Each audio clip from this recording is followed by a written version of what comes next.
Com um pouco de experiência de vida, dá até pra ter uma noção do que fazer numa situação tensa. Mas o apocalipse não espera por ninguém para chegar. Muito bem-vindo ao Especialistas em Apocalipse, seu guia para o fim do mundo. Eu sou Michel Arouca e hoje eu estou aqui com o meu parceiro juvenil, Arthur Eloy. E aí, Arthurzinho? E aí, Michel, pô, quem dera, né? Quem dera ou ainda fosse parceiro juvenil, mas infelizmente a idade chega pra todos, né? E falando em parceria, o Especialistas em Apocalipse é uma parceria entre AMC e Sky. Com o Sky, você e sua família têm o melhor da programação. Sky, a gente se diverte junto. No episódio de hoje a gente vai discutir as obras em que o apocalipse é enfrentado pelos jovens. Olha só, é o dia deles, dos jovens. É o dia dos jovens, né? Naquela mistura assim deliciosa de caos, de emoções, de amadurecimento. Mas, Michel, uma perguntinha. Na sua época de adolescente, o que você considerava ser assim o fim do mundo? Caramba, né? Quando a gente é adolescente, eu acho que a gente é mais emocionado, mais dramático. Tudo é muito intenso. Eu tenho uma memória muito pesada, né? Um trauma muito grande, que foi o dia que meu pai e minha mãe não deixaram eu assistir Tartarugas Ninja 2 no cinema com meus amiguinhos.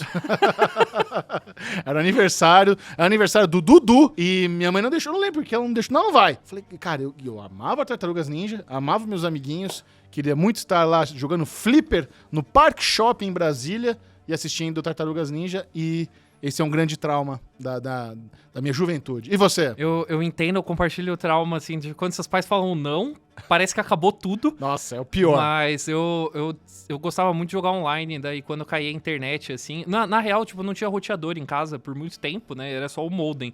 E daí eu e minha irmã, a gente saía meio que no tapa pra ver quem que ia usar a internet, né? Porque ela queria usar no PC e eu queria usar no videogame. Daí, então, a gente saía no tapa. Daí, nas vezes que ela tava, eu tinha que ficar jogando offline. Eu falava, meu Deus do céu, o que tá acontecendo? Que mundo horrível, que mundo cruel. Mas tá tudo bem, sobrevivi.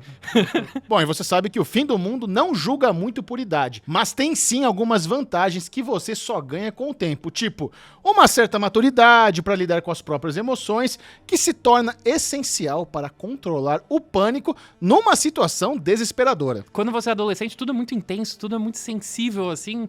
Então, nesses momentos onde o negócio aperta, né? Onde o filho chora e a mãe não vê, né? Aí você precisa ter aquela calma, assim, que tá resolvido. E geralmente isso só vem com a maturidade, né? Só vem com a experiência. Do outro lado dessa moeda, a gente tem histórias com adolescentes ou jovens adultos, né? Que prometem os apocalipses justamente mais intensos. Que tá todo mundo um pouquinho confuso ou com os nervos à flor da pele. O que, cara, assim, na vida real não é muito legal, mas quando a gente tá falando de narrativa... É material, assim, para histórias verdadeiramente caóticas, né? E como a gente já havia mencionado em episódios anteriores do Especialistas em Apocalipse, a literatura de distopia não é um gênero literário criado a partir só apenas do respeito, né? Tem também o lance da paródia e da vontade de encher um pouco o saco dos outros, né? Pois é, isso é uma regra que inclusive se aplica para muitos outros gêneros, né? Você não precisa só respeitar um gênero pra você criar outro, né? Às vezes você quer só falar, não, esse cara não faz ideia do que ele tá falando, né? Tipo, essas ideias erradas. Não é só sobre a homenagem e respeito, tem a ver também com trollagem. Então, às vezes você quer dar uma trollada e daí nessa trollada pode acabar saindo algo que vai mudar a história. Imagina! O que foi, como a gente já falado lá no episódio de distopia, né? Foi o que o Aldous Huxley fez pra criar, né, o gênero de distopia, né? Dando uma zoadinha ali no conceito de utopia. E, cara, quando a gente vai falar de apocalipse juvenil, essa história, ela se repete. Porque na década de 50, lá no Reino Unido, existia um livro que era muito popular entre as crianças, né? Era tipo um livro de literatura infantil chamado A Ilha de Coral. Hoje em dia parece um pouco bizarro, porque ele é uma história de crianças perdidas numa ilha, só que daí tudo dá muito certo. As crianças se organizam rápido, todo mundo é feliz, todo mundo se diverte. Eles, do nada, eles sabem se organizar, tipo, apontando o líder, eles vivem em hierarquia, mas tem um subtexto um pouquinho estranho, né? Porque o objetivo todo da Ilha de Coral era passar meio que valores religiosos pra criança, só que ali por debaixo dos panos, né? Sem ninguém ver. Ainda assim, isso não impediu o livro de se tornar um sucesso gigantesco, gigantesco. Teve vários livros, teve série de TV animada, então é um pouco curioso. É um produto disfarçado de utopia. Exatamente. É pra ser perfeito, mas na verdade tem uma mensagem ali por trás, né? E depois que Ilha de Coral estourou e fez muito sucesso, muita gente começou a criticar por esse subtexto, claro. Porque você tá, teoricamente, ali doutrinando crianças e flerta até um pouquinho com o imperialismo, né? Já que era um livro... muito particular ali do Reino Unido, você tinha valores um pouquinho errados. E ao longo dos anos as pessoas foram problematizando o livro, mas desde a época, desde os anos 50, você já tinha gente problematizando, incluindo um cara chamado William Golding. Não, isso é muito interessante, né? Porque o William era um autor inglês e ele ficou super incomodado com todo o otimismo e as mensagens bizarras de A Ilha de Coral. Aí, ele ficou tão incomodado a ponto de reclamar disso pra esposa, que sugeriu o óbvio. Faz melhor. Faz melhor. Faz o seu, Então, não tá indignado? Vamos ver, então. Foi o que a gente falou, né? Você não precisa só respeitar uma coisa pra querer criar outra, né? Ele falou, vou pegar aqui a premissa da Ilha de Coral, que são crianças perdidas numa ilha. Só que ele olhava e falava, não faz sentido. Se você jogar um monte de criança numa ilha, não vai ser assim. Não vai ser assim. Ninguém vai ser feliz, organizado, não vai ser tudo lindo, maravilhoso. Daí ele falou, vou escrever o que realmente aconteceria se você jogasse um bando de pré-adolescente numa ilha. E daí essa história ganhou o nome de O Senhor das Moscas. Já dá pra perceber que o negócio é pesado, né? Não, icônico, né? Eu fui ler O Senhor das Moscas de tanto que esse livro é mencionado em série, em filme. Falei, cara, eu preciso entender qual é o contexto aqui. Você sabe que quando eu li O Senhor das Moscas, eu achei interessante. É um pouco chocante, né? Quando você vê porque é o que acontece, né? O livro começa com umas crianças ali presas numa ilha. Tem todo o lance da concha que você precisa, pra ter a voz, pra ter a palavra, você precisa estar com a concha na mão e tal. Mas quando a coisa começa a degringolar, ela degringola pra um lado tão bizarro, tão violento, que te pega de forma inesperada, mas ao mesmo tempo é o que você pensa. Cara, eu acho que se um bando de criança tivesse que criar uma micro-sociedade, não sei se não seria tão diferente assim. Exatamente. E é até legal que esse começo, de onde as coisas começam a dar certo, é meio que a zoadinha, né? A trollagem, né, do William Golding, que ele falou, não, peraí, vou fazer assim, exatamente igual a Ilha de Coral. Então eles até brincam, né? Tipo, as crianças estão se divertindo. Ele fala, não, beleza, agora acaba a brincadeira, agora vamos começar a falar sério. Até essa história, que nem você falou, ela fica tão violenta, ela fica tão pesada, que o livro ele demorou pra sair do papel porque ninguém queria publicar. Tipo, o William levava pras editoras e as editoras falavam, você tá completamente maluco, que eu vou publicar uma história infantil que é, tipo, tão sombria, assim, tão cética. Daí, uma editora só aceitou, mas não aceitou ainda de bom grado. Quando passou pela primeira editora, ela leu, assim, e falou, isso aqui é um lixo completo. Você tá louco, joga isso fora, começa de novo, vai fazer qualquer coisa. Daí deleta e faz de novo. Deleta e faz de novo, mas assim, a pessoa ficou assim completamente irritada de ter lido aquilo, de ter perdido o tempo dela. Daí, no final das contas, acabaram falando, quer saber? Tá bom, a gente vai dar uma chance. Publicaram o livro em 1954 e daí, né, provando que nem sempre o executivo sabe bem das coisas, acabou virando um fenômeno da literatura. E quando o livro saiu, muito do público repetiu as mesmas preocupações da editora e reclamavam que era uma forma muito pessimista e macabra de se pensar, né? Talvez seja até verdade, mas as qualidades do livro superaram os comentários negativos, é o que você falou, né? O Senhor das Moscas virou praticamente uma leitura obrigatória de escola. E você já definiu, na real, muito bem, né? O que torna o Senhor das Moscas tão interessante, porque ele tá realmente analisando ali uma microsociedade. Sim. Né? Você tá vendo ali pelas crianças, a forma como elas lidam, como elas reagem. É assim, teoria política na prática, né? Tudo muito bem camuflado numa história que é realmente empolgante.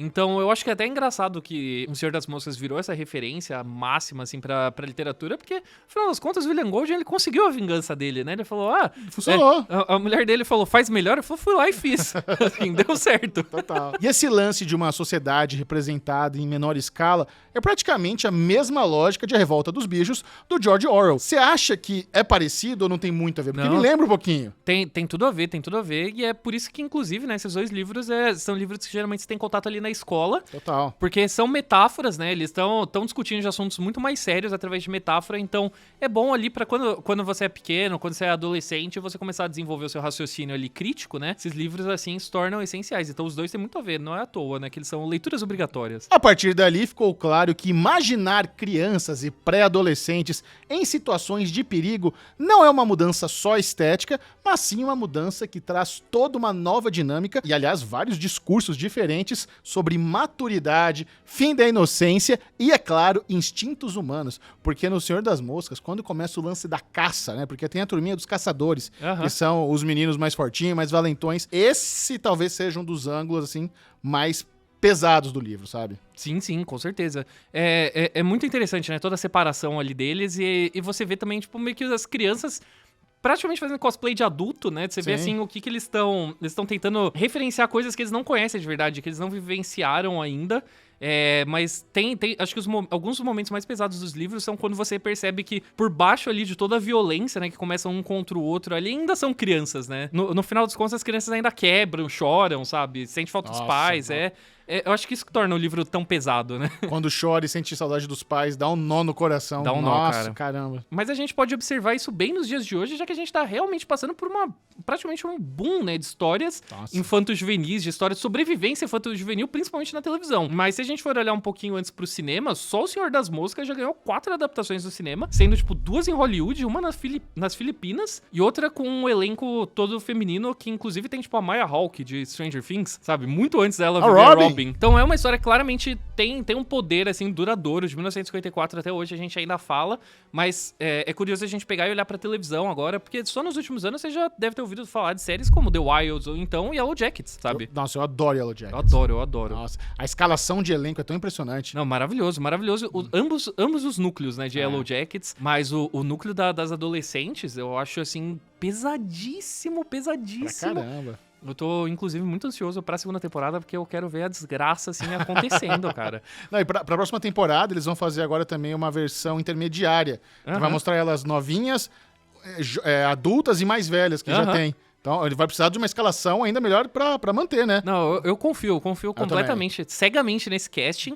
Mas também Yellow Jackets, ele é uma comparação interessante com o Senhor das Moscas, porque o Senhor das Moscas você tem essa imagem de que por algum motivo é uma história sobre canibalismo. Muita gente acha que o Senhor das Moscas, as crianças, eventualmente elas começam a se devorar. Yellow Jackets vai lá e faz isso mesmo. Também. Tipo, em certo momento ali, tipo, você tem um flash, tipo, de algum momento ali da ilha, que você fala, não, ferrou, essas meninas elas vão começar a se devorar. Então, estamos esperando ansiosamente um momento onde essa desgraça será, assim, exibida pra gente na televisão. Mas também uma das melhores representantes desse movimento que a gente tem agora é a minissérie italiana chamada Ana, que chegou aqui pelo AMC Brasil. Ela pega uma situação que é até um pouquinho mais delicada, talvez até pra gente que viveu isso, né? Porque a trama delas passa em uma pandemia, né? Um pouco depois de uma pandemia, onde as pessoas simplesmente começaram a morrer quando elas envelhecem.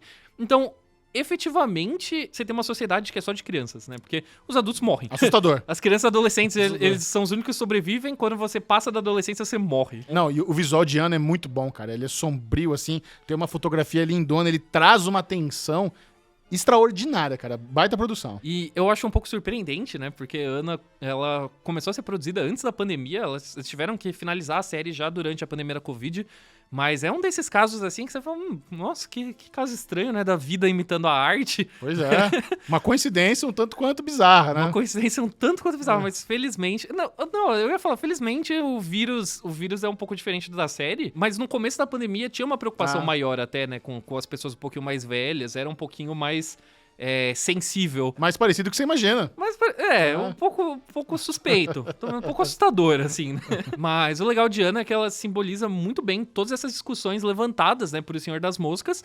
Tipo, como lidar quando a sua infância é simplesmente interrompida, ou então as dificuldades de você organizar uma sociedade quando as pessoas ainda estão tentando descobrir quem elas realmente são, né? Tentando se descobrir. E tem outra série do AMC Brasil que ajuda muito a demonstrar a diferença entre crianças e adultos, que é o The Walking Dead, World Beyond. E a gente vê muito bem, né, o lance da sobrevivência no universo de The Walking Dead, dessa vez com uma dinâmica da molecada mais jovem, que é como se fosse aquela geração que nasceu no apocalipse zumbi. Exatamente. Sabe? Eles não conhecem muito bem como é que é o mundo pós-apocalipse, então não é um mundo tão estranho para essas crianças, para esses adolescentes. E a gente tá tão acostumado no universo de The Walking Dead com a perspectiva dos adultos, né? A gente sempre acompanha essa história através dos adultos, como eles lidavam com as coisas, como eles entravam em conflitos entre si, então já tinha regras ali muito bem estabelecidas, e quando vem o World Beyond, traz uma perspectiva, assim, que é completamente nova, e também novamente, como a gente falou, quando você é jovem, as coisas são um pouco mais intensas, são um pouco mais delicadas, e o World Beyond é isso, você tá lidando com uma situação que é extrema, mas que ainda assim eles já estão mais ou menos acostumados, né, porque é o único mundo que eles conhecem, mas ainda assim, quando surge qualquer tipo de problema, você vê que a pessoa entra assim,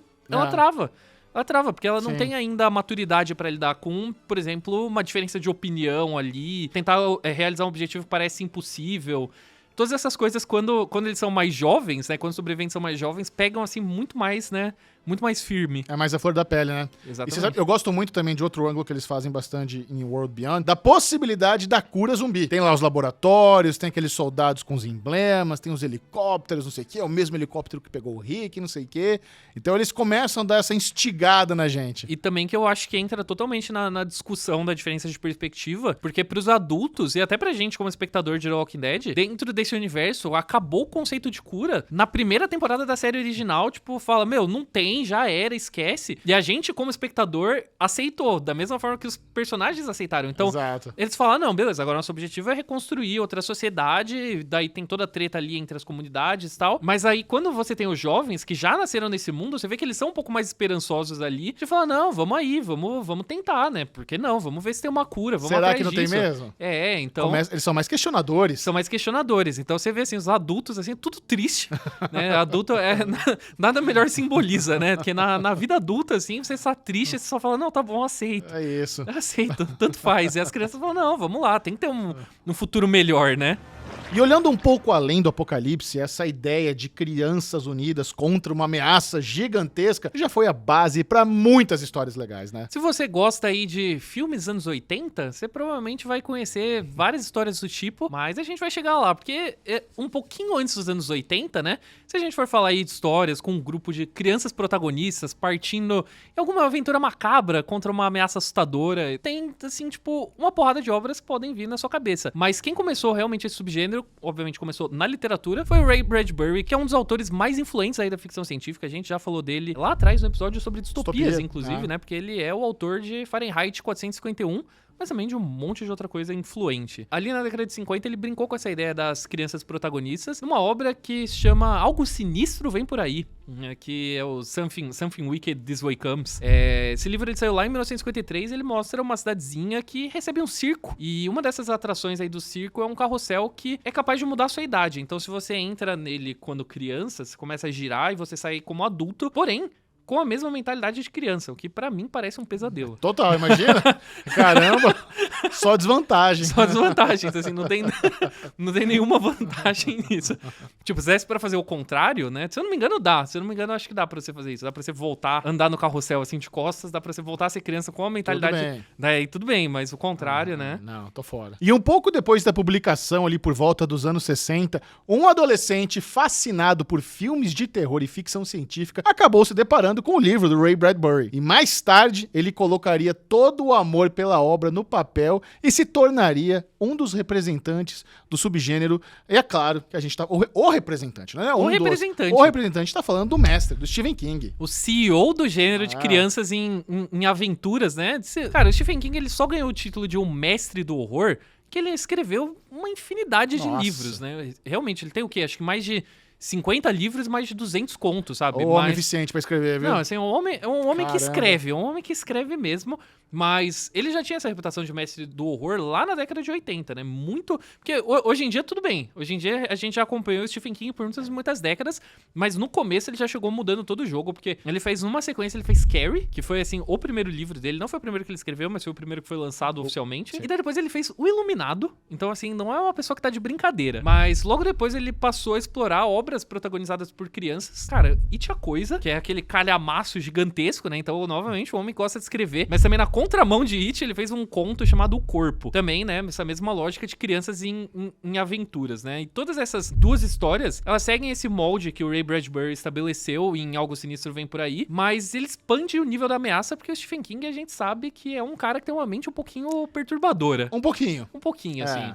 Ele gosta de imaginar desgraça, né? Então, pra ele, só um carrossel meio macabro não é... pequeno. Tá pequeno, não tira o sono dele. Não. O Corpo acompanhava um grupo de crianças se aventurando pela floresta para encontrar um cadáver e colocando a amizade deles à prova no meio do caminho. Aliás, o Conta Comigo, cara, esse é um filme também que marcou muito a minha infância. Eu adorava. A parte das sanguessugas, assim, me deixava horrorizado. Eu não entendia direito. Peraí, por que ele desmaiou? Ah, entendi. Cara, mas assim, é engraçado que eu lembro do filme e ao mesmo tempo eu não associo muito com uma obra do Stephen King. É? Porque não tem aquele ângulo sobrenatural gigantesco. gigantesco, né? É mais uma aventura da molecada ali no trilho do trem e tudo mais. Ele realmente escreve muito e ele não se limita só ao gênero de terror. Dá pra ver que o horror tá sempre presente em todas as obras, que, uma história sobre um bando de crianças indo ver um cadáver, né? Então, Exato. tipo... Essa era a quest. Tem alguma coisa macabra aí, né? Tipo, no mínimo alguma coisa macabra. Mas ele sabe trazer a parte emocional, né, da história. Exato. De como as crianças interagem entre si, da amizade deles. Mas pra mim, você fala Conta Comigo, já vem a música, assim, na cabeça. Nossa, total. A música, então,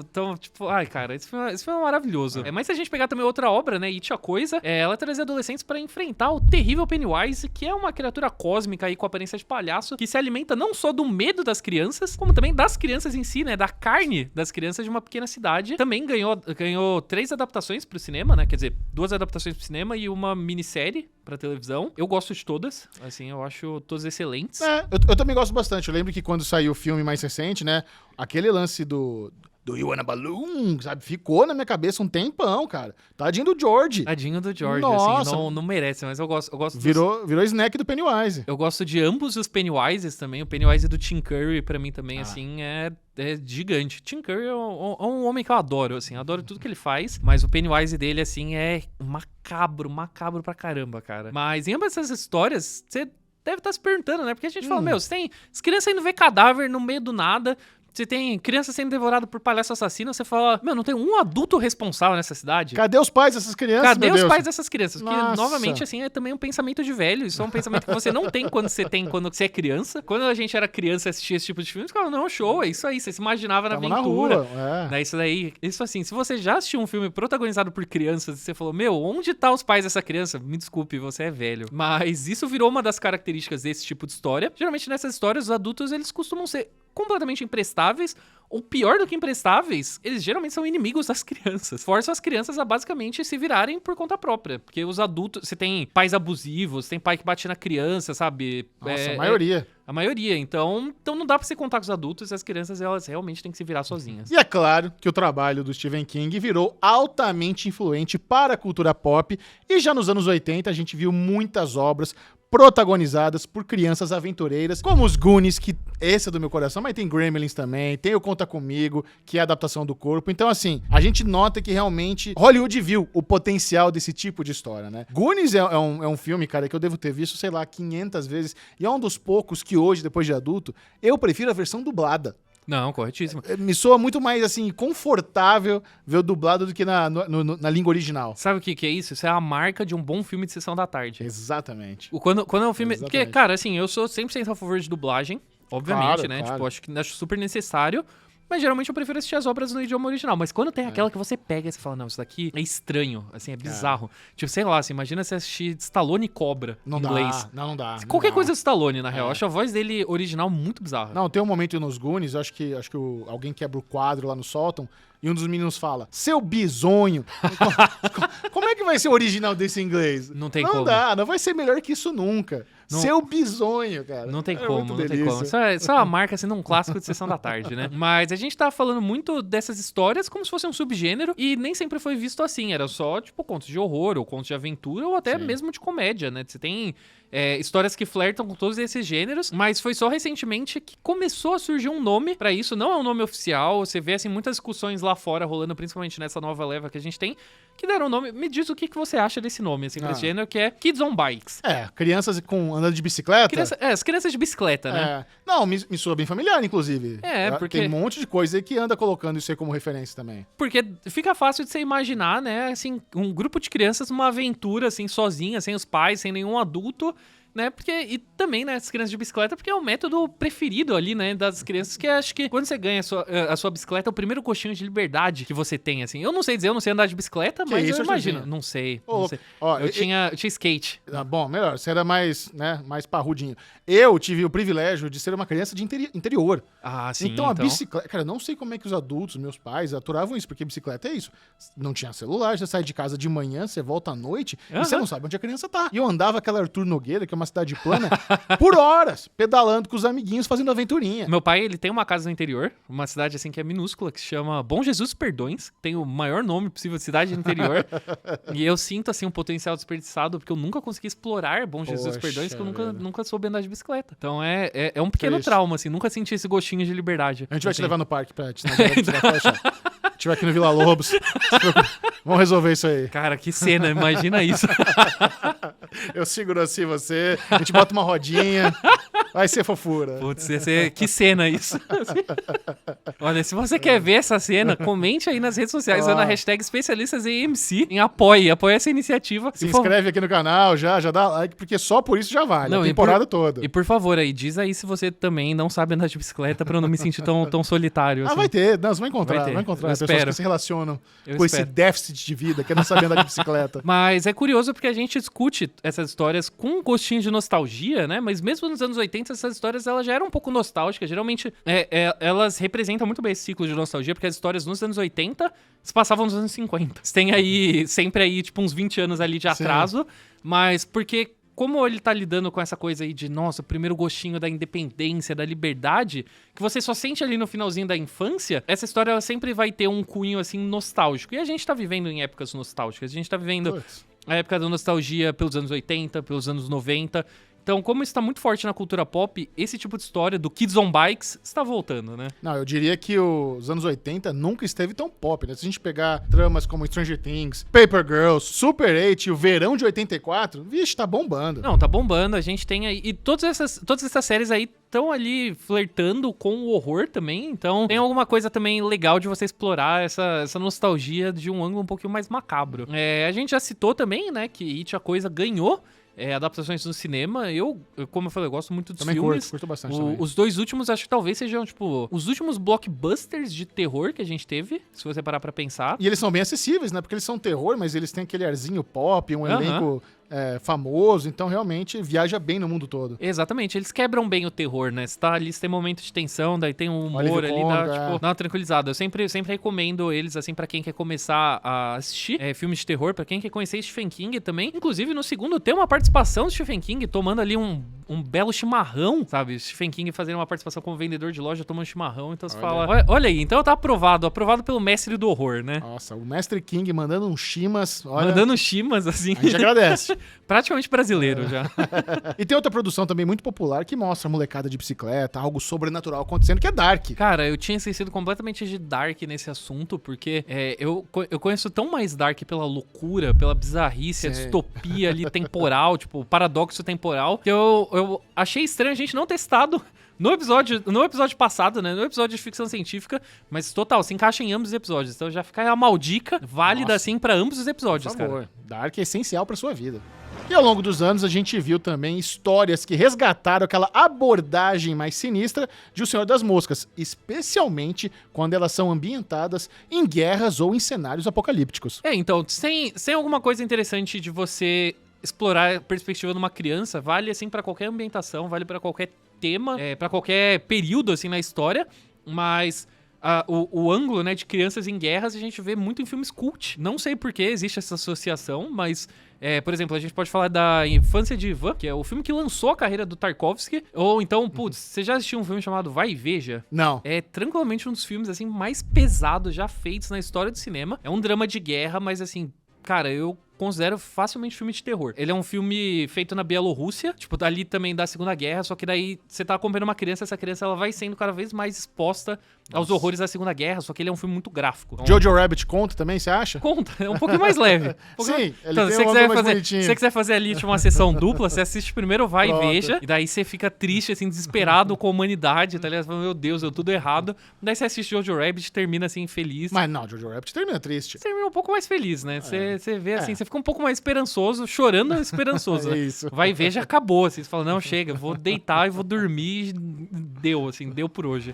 Seja nas obras mais leves ou nas mais pesadas, o motivo da gente gostar de ver tramas protagonizadas por crianças é para resgatar um pouco daquela inocência, mesmo nos momentos mais tensos da humanidade. Como eu falei, a perspectiva de uma criança sempre vai ser interessante, né? Porque você tá contrastando coisas que a gente, como adulto, a gente já tá muito, tipo, chega, deu, não quero mais lidar com isso. A criança, ela sempre tem aquele tom otimista, Sim. esperançoso. Então, um pouco de altruísmo na sua vida. Um pouco de altruísmo. Não é à toa que a gente tá passando por esse momento onde de tantas séries protagonizadas por crianças, tantos filmes, então eu acho que sempre vale você entender a perspectiva de uma criança, né? Muito bem, nosso episódio de hoje fica por aqui, mas antes é costume a gente deixar aqui algumas dicas, umas dicas malditas para quem quer curtir mais o tema. E é claro, pode ser um filme, um jogo, um livro, vale tudo. Essas são as maldicas da semana. Arthurzinho, o que você recomenda aí pra galera que tem a ver com o tema do episódio de hoje? Cara, eu sou meio fascinado pelo conceito de horror infantil, no sentido de filmes de terror pra crianças. Não é aquela coisa meio, sei lá, o R.L. Stine fazendo Goosebumps, assim, que é tipo, geralmente o primeiro contato de muita gente com o gênero, mas eu gosto das coisas que combinam ali também pra adulto, e pra mim, se tem uma referência máxima pra isso, é Guillermo del Toro. Guillermo del Toro, ele é essa pessoa que ele consegue muito bem misturar fantasia com horror, e ele tem tudo isso que a gente falou no final, de histórias de criança em época de guerra. O del Toro é fascinado, tanto é que, sei lá, ele vai fazer Pinóquio agora. O Pinóquio dele não pode ser só Pinóquio, você vai ser tipo, o Pinóquio, na verdade, a criança é sobrevivente da Segunda Guerra Mundial, a ascensão do fascismo, tá ligado? Tipo, o del Toro, ele sempre tem esses temas muito pesados para histórias fantásticas. Mas a minha recomendação é, cara, Labirinto do Fauno. Ah, excelente. Assim, filme assim, finíssimo. Eu acho que é o meu favorito dele, sabia? Ele tem vários, mas quando eu olho pra trás, eu falo, cara, eu acho que esse é o meu favorito. Eu acho que também. É porque, putz, del Toro é difícil de escolher um. Pô, você fala Pacific Rim, sabe? Hellboy, eu gosto do Hellboy também. Blade, tipo, você fala, putz, é difícil. O cara manja. Mas Labirinto do Fauno é o creme. Eu vou em Labirinto do Fauno, assim, boa porque dica. casa com o tema. Não, eu quero até reforçar, na verdade, uma dica que a gente já deu aqui no podcast, que é ler O Senhor das Moscas, cara. Porque é muito dito, é muito mencionado, você vai ver um monte de série, um monte de filme falando do Senhor das Moscas. A gente deu aqui um bom resumão do que se trata, mas vale a pena a leitura. É um negócio que, exatamente para você ter a referência base de todas as vezes que ela é citada. A gente já falou aqui de um monte de série que usa isso, né, como base, como algo para ser inspirado. E o legal, eu não sou fã de livro gigantesco, por isso Também eu tenho até um problema de ficar lendo os livros do King. Pra mim, sabe qual é o tamanho legal de um livro? 300 páginas. 300 páginas. Porra, é isso? 300 páginas, é isso. Exatamente, eu só demoro 3 meses pra ler um livro de 300 páginas, mas pra mim é o ideal também. Quando eu tô no Kindle, eu vejo evoluindo, pelo menos. Eu vejo também. Porque você tá lendo King ou George R. R. Martin, você tá lendo há um mês e tá lá no 1% ainda. É desesperador. É desesperador. Eu gosto do Kindle que dá pra você desativar. Isso assim, eu falo, não quero saber. Eu não quero. Eu já não consigo saber que altura eu tô. Eu falo, eu não quero saber, porque senão, tipo, é justamente isso. Você lê assim, você fala, nossa, eu li 5 capítulos hoje. Pra mim, que eu sou um leitor ruim, eu leio, sei lá, tipo, 2 capítulos, minha mente já tá fritando. Eu falo, meu Deus, aí eu não vejo o progresso mexendo, eu falo, não, chega. Não, mas é isso. Leiam O Senhor das Moscas e assistam O Labirinto do Fauno. Por favor, né? Acho que quando você lê O Senhor das Moscas, cara, vai ser assim, o mundo inteiro se abrindo. Você vai falar, meu Deus, foi daí que veio, sabe? É um desses livros, assim, que é tão influente, mas tão influente que você conhece por tabela, sem nem saber que você conhece. Total. Mas e você, meu caro sobrevivente? Qual a sua obra de apocalipse juvenil favorita? Manda lá pra gente nas redes sociais usando a hashtag especialistasEMC. O Especialistas em Apocalipse fica por aqui. Muito obrigado a todos que nos escutaram, que nos assistiram. E fiquem ligados que na próxima semana a gente vai mergulhar de cabeça nas catástrofes climáticas. Aqueles momentos em que o caos meio que derruba a Terra. A gente vai falar do momento onde a gente fez por merecer, onde a Terra fala, deu de seres humanos, chegou a hora da minha vingança. A vingança da Mãe Natureza. A vingança da Mãe Natureza. Vai ser maneiro, mas, enquanto isso, não esqueça de assinar o Especialistas em Apocalipse no YouTube, no Spotify, no seu tocador de podcasts favoritos, onde você estiver ouvindo ou nos vendo, mas também aproveita, vai lá nas redes sociais, segue o pessoal do EMC Brasil, o pessoal da Sky, pra você ficar por dentro de tudo sobre terror, sobre ficção científica, sobre zumbis, sobre apocalipse juvenis e muito mais. Um abraço e até a próxima. Até, tchau!